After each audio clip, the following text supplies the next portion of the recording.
Welcome back to our JHTV channel. ఎవరైతే మన యొక్క ఛానల్ని మొదటిసారిగా చూస్తున్నారో మన యొక్క ఛానల్ని సబ్స్క్రైబ్ చేసుకోండి. ఈరోజు వీడియోలో భాగంగా ఆంధ్ర రాష్ట్రంలో జూనియర్ ఎన్టీఆర్ యొక్క కొత్త పార్టీ గురించి కొన్ని న్యూస్లో కానీ సోషల్ మీడియాలో కానీ కొత్త పార్టీ పెడుతున్నాడు అనేటువంటి దాని మీద ఎంతో ఊహాగానాలు వస్తున్నాయన్నమాట. దానికి సంబంధించినటువంటి ఒకసారి మనము అది సాధ్యమవుతుందా మరియు ఎప్పుడు అవకాశం ఉంటుంది అనేటువంటి దాని మీద ఒకసారి అసలుకి పార్టీ పెట్టే ఆలోచన జూనియర్ ఎన్టీఆర్కి ఉందా లేదా అనేటువంటి దాని గురించి ఒకసారి మనము ఆలోచిద్దాం. ఈ విషయం మీదనే జూనియర్ ఎన్టీఆర్కి అప్పుడు దాదాపు 2015-16 సందర్భంలో అడిగినప్పుడు ఎటువంటి పక్క పార్టీ పోయేటువంటి పరిస్థితుల్లో లేదు, తన కట్టె కాలేంత వరకు తెలుగుదేశం పార్టీతోనే తన తాత పెట్టినటువంటి పార్టీతోనే విన్నట్టు ఉంటాను అని చెప్పడం జరిగింది. కానీ తర్వాత జరిగినటువంటి పరిస్థితుల పరిణామం వల్ల ఎలా ఉంటుందనేటువంటి దాని గురించి చర్చించే ముందు అతని యొక్క రాజకీయ ప్రస్థానము ఎక్కడి నుంచి స్టార్ట్ అయింది అనేటువంటి దాని గురించి ఒకసారి మనం పరిశీలించినట్లయితే 2005 నుంచి 2009 వరకు అప్రతిహాసంగా సినీ ఇండస్ట్రీలో దూసుకుపోతున్నటువంటి ఆది, సింహాద్రి మరియు పెద్ద సినిమాలతోటి యమదొంగ మూవీస్ తోటి పీక్ లెవెల్లో ఉన్నటువంటి జూనియర్ ఎన్టీఆర్ని అప్పుడు 2009లో రాజశేఖర రెడ్డి గారు ఉన్నప్పుడే ప్రచారంలోకి దింపడం జరిగింది.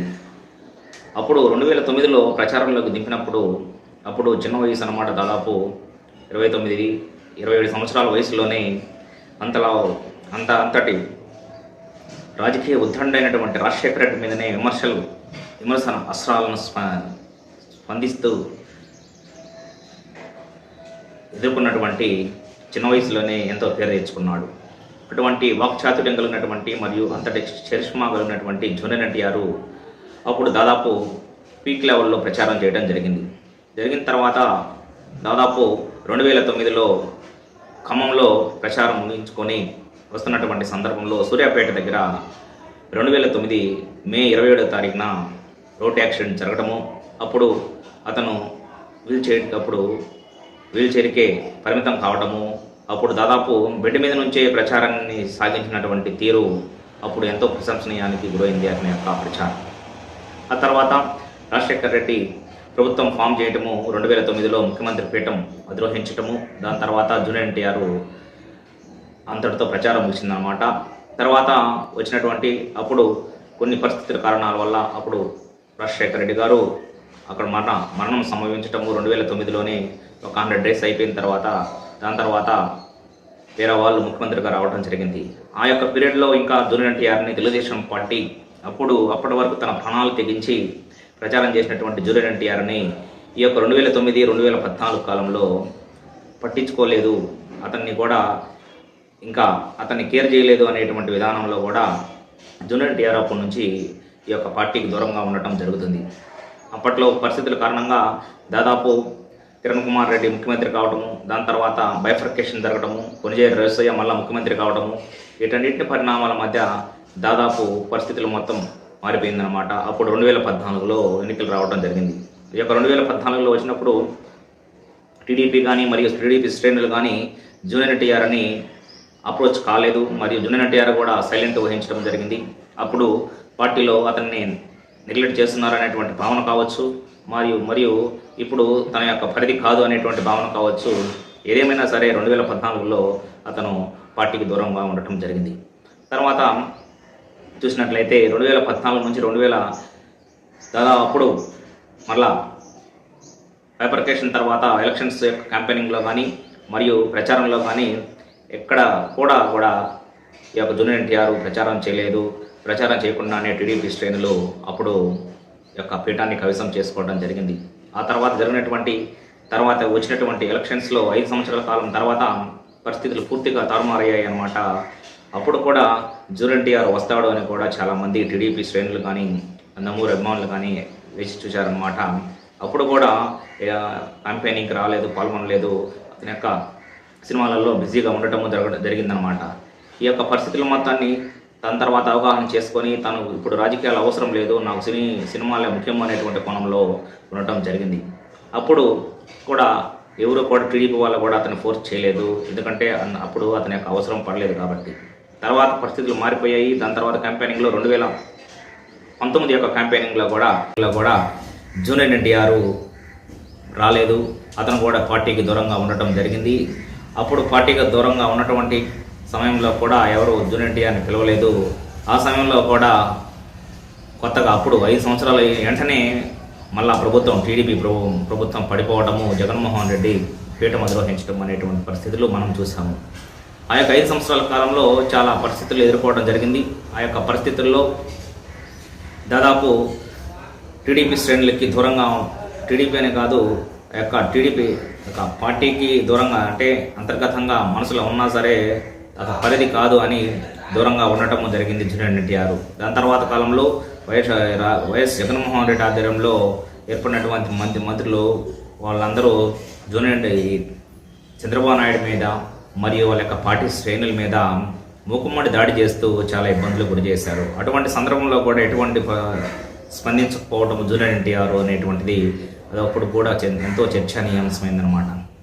ఈవెందో అతను చంద్రబాబు నాయుడు గారి యొక్క సతీమణి అయినటువంటి ఈ భువనేశ్వరి మీద కూడా కొడాలి నాని కానీ, దాని తర్వాత వల్లభనేని వంశీ కానీ వీళ్ళు ఆప్తమిత్రులుగా ఉన్నటువంటి జూనియర్ ఎన్టీఆర్కి అప్పుడు జూనియర్ ఎన్టీఆర్ ఈ విషయంలో కూడా స్పందించకపోవడంతో పార్టీలో తీవ్రమైనటువంటి వ్యతిరేకత నెలకొల్పిందనమాట. ఆయన ఎందుకు స్పందించలేదు, ఏం సంగతి అనేటువంటిది మనం పక్కన ఉంచితే అది టీడీపీ శ్రేణులు జీర్ణించుకోలేనటువంటి పరిస్థితుల్లో ఉందన్నమాట. ఆ సందర్భంలో దాని తర్వాత కొన్ని సందర్భాలలో స్పందించినా సరే సింపుల్గా జస్ట్ ఊరకత నామకావాస్థానంగా స్పందించడం అనేటువంటిది అది కూడా టీడీపీ శ్రేణులకు నచ్చలేదు. దాని తర్వాత ఎట్టి పరిస్థితుల్లోనూ జూనియర్ ఎన్టీఆర్ యొక్క అప్పుడు ఆహ్వానించకుండానే ముందుకు పోదాము అని కూడా దాదాపు ఇప్పుడు తర్వాత వచ్చినటువంటి ఎలక్షన్స్లో కూడా జూనియర్ ఎన్టీఆర్ యొక్క సపోర్ట్ తీసుకోకపోవటము మరియు తర్వాత పవన్ కళ్యాణ్ సపోర్ట్ తీసుకోవటము, అక్కడి నుంచి దాదాపు జూనియర్ ఎన్టీఆర్ని దాదాపు ఆల్మోస్ట్ దూరంగా పెట్టడం అనేటువంటిది కూడా జరిగింది. అప్పుడు జూనియర్ ఎన్టీఆర్ కూడా పిలవలేదు, ఎటువంటి రాయబారం జరగలేదు. తర్వాత పార్టీ విషయంలో పవన్ కళ్యాణ్ రావటము, తర్వాత ఇప్పుడు ప్రజెంట్ 2024 కంపెనీలో కూడా టీడీపీ ప్రభుత్వము వితౌట్ ఎన్టీఆర్తో కంపెనీతోనే దాదాపు రాష్ట్రం మొత్తం చుట్టుముట్టి లోకేష్ను కూడా ముందుండి నడిపిస్తున్నాడు.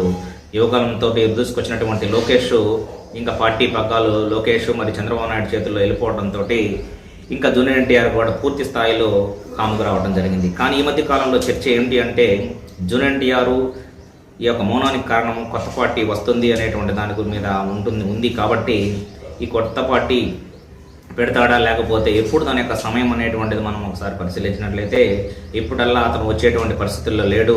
ఎందుకంటే ఫుల్ పీక్ లెవెల్లో యొక్క సినీ ఇండస్ట్రీ వెళ్తున్నటువంటి జూనియర్ ఎన్టీఆర్ దాదాపు దేవరా 2 తోటి పాన్ ఇండియా స్టార్కి ఎదిగినటువంటి వార్ 2తో, దాని తర్వాత ప్రశాంత్ నీల్ మూవీతో ఫుల్ బిజీలో ఉన్నటువంటి జూనియర్ ఎన్టీఆర్ వచ్చేటువంటి అవకాశాలు లేవు. ఒకవేళ అదే కానీ వచ్చే పని అయితే దాదాపు ఇప్పుడు దాదాపు ఒక 12 సంవత్సరాలు 15 సంవత్సరాల తర్వాత పార్టీలోకి, అంటే సొంత పార్టీ పెడతాడా లేకపోతే తెలుగుదేశం పార్టీలోకి వస్తాడా అనేటువంటిది మనము వేచి చూడక తప్పదనమాట. దాదాపు ఆల్మోస్ట్ వాళ్ళిద్దరి మధ్య ఎటువంటి, అంటే దాదాపు చంద్రబాబు నాయుడు గారు కానీ జూనియర్ ఎన్టీఆర్ బాలకృష్ణ ఈ కోణంలో జూనియర్ ఎన్టీఆర్ కూడా దూరంగా ఉండటము, ఆల్మోస్ట్ దూరం అయిపోవటము, ఇంకా కొత్త పార్టీకే మొగ్గు చూపుతున్నట్టు కూడా మనకి సమాచారం అనమాట. ఎప్పుడు ఏమిటి అనేటువంటిది ఇప్పుడైతే పరిస్థితులు అయితే కాదు. దాదాపు ఈ యొక్క ప్రయాణము సక్సెస్ఫుల్ జర్నీలో సినీ ప్రయాణము ముగిసిన తర్వాత వచ్చేటువంటి అవకాశం 100% ఉంటుంది. అది ఎలా ఏమిటి అనేటువంటిది కూడా దాదాపు ఇంకా 2040 2035 ఆ సమయంలో కూడా వచ్చేటువంటి అవకాశాలు ఫుల్ ప్యాకేజ్ తోటి రావటం ఖాయము అని కూడా మనకి తెలుస్తుందన్నమాట. మరిన్ని అప్డేట్స్ కోసం వేచి చూడండి. ఈ వీడియో కానీ మీకు నచ్చినట్లయితే లైక్ చేయండి, షేర్ చేయండి, సబ్స్క్రైబ్ చేయండి. Thank you.